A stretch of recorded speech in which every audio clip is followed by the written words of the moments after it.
విశాఖలో మందుబాబులు వీరంగం సృష్టించారు. Drunk and drive test చేస్తుండగా కొందరు యువకులు పట్టుబడ్డారు. వారు ట్రాఫిక్ పోలీసులతో దురుసుగా ప్రవర్తించారు. దీంతో వారిని పోలీసులు అదుపులోకి తీసుకున్నారు.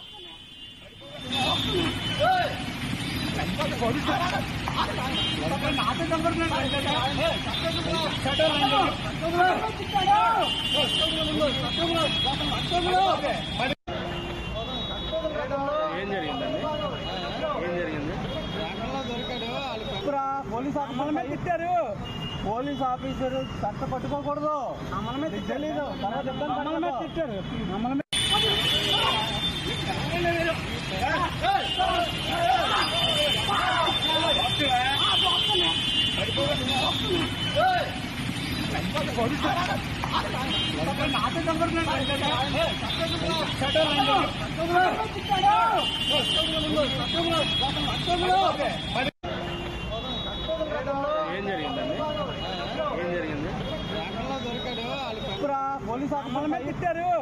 పోలీస్ ఆఫీసర్ చట్ట పట్టుకోకూడదు, తెలీదు తిట్టారు.